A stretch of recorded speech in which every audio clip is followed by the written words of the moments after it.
Hey, YouTube. How are you guys on this beautiful Sunday morning? And before I get off into what I wanted to speak on today, I would like for you to share, subscribe, like, dislike, either way. Like I always say, I will still pray for you. And this is my channel. Welcome to my channel, Blind Mom on the Go. And this channel is to encourage disabled mothers that they're able to still live their life and still be the mother that God called them to be, regardless of their disability. Also, lately, I believe the Lord has been leading me. No, I know the Lord has been leading me to um, speak to the men, to encourage them, to uplift them, and to remind them of who they are and where they come from. And I asked the Lord, why you want me to do that? And I believe God has a sense of humor. He said, don't you got two sons? And I said, I sure do.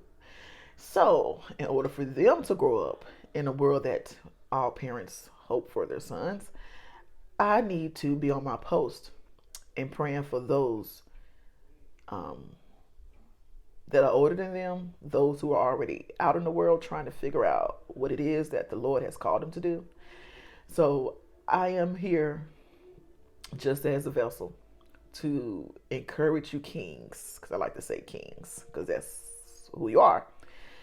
And on this video today, the Lord led me to Job chapter 1. I want to say verse 7 and 8. And we all have heard the story of Job. If you grew up in church, or even if you haven't grew up in church, you've heard about Job, the book of Job. So in these particular scriptures, the devil was walking to and fro, couldn't find anybody that he can use, and God said, hey, what's going on? He was like, man, I've been walking to and fro, I can't find nobody. And the Lord said, have you considered my servant Job? And when I read that, years ago, I was like, why would the Lord just tell the devil who he can just mess with? But see, when you become mature in the word and you've gone through things in the word and in this world, you get a different perspective. So God told the devil, have you considered my servant Job? Now, this is how you know that God has his hands around you, because the devil said, don't you got a hedge of protection around him? See, the devil knows who you are. He knows that you're covered. So he's walking to and fro, can't find nobody because you're covered. So the Lord considered Job. He said, I will take my hand from him. You can touch him, but you cannot take his life. And I said, Lord, what does this mean? And the Lord told me that when I consider you, that means I trust you. When I consider you, the devil cannot kill you. Now, he can touch your circumstances.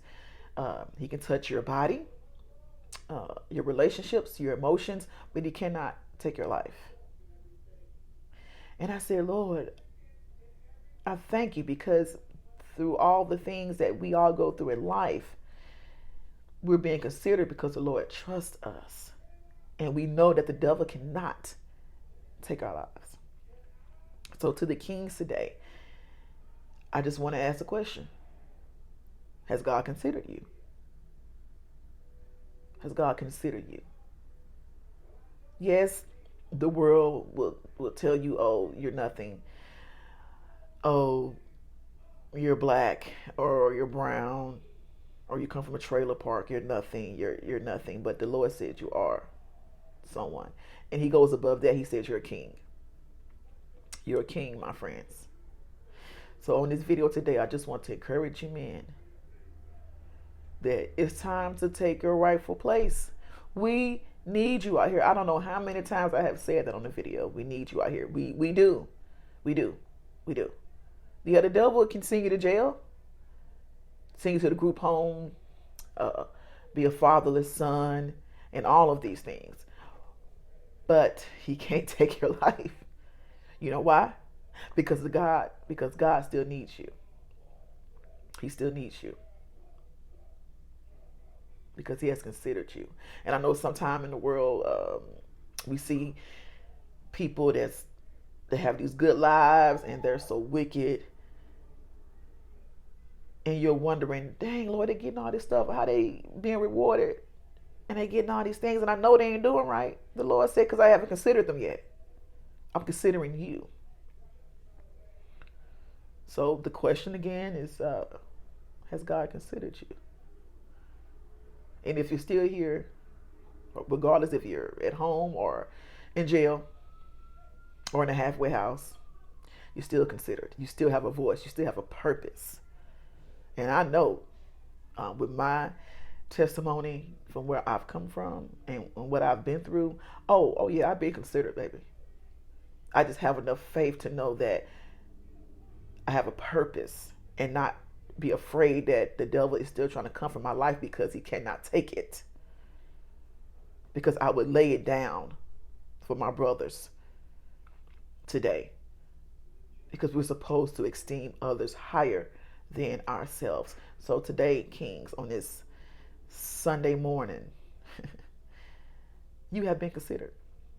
God considered Moses. Moses was a murderer. Moses didn't even know who he really was. God considered Noah. He was out there drunk, but he still built the ark though. God considered David, and we all know the things that David did. Still considered. God considered you.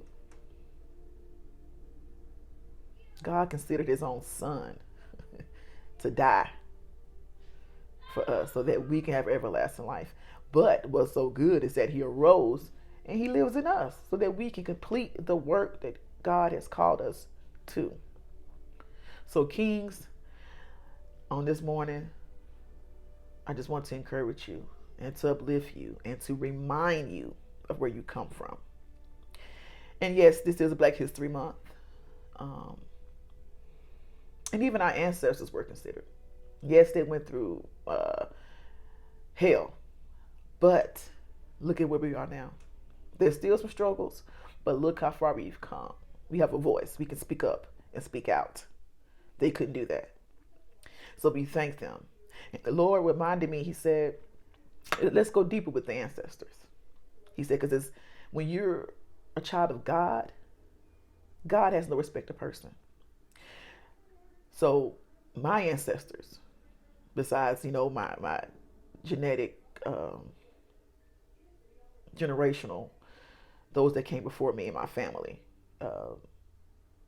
which we all included within the same thing as well, because as being believers, Moses is our ancestor.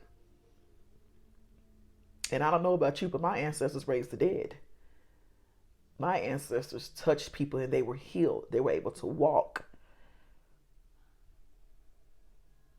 So on this day, I love you guys. And I just want to encourage you just to sit back and just think about why God considered you. Yes, he considered you, son. Yes, he considered you. Yes, even those with their mind, with the devil trying to take their mind, the Lord has considered you. And another thing, don't be stingy with your testimonies.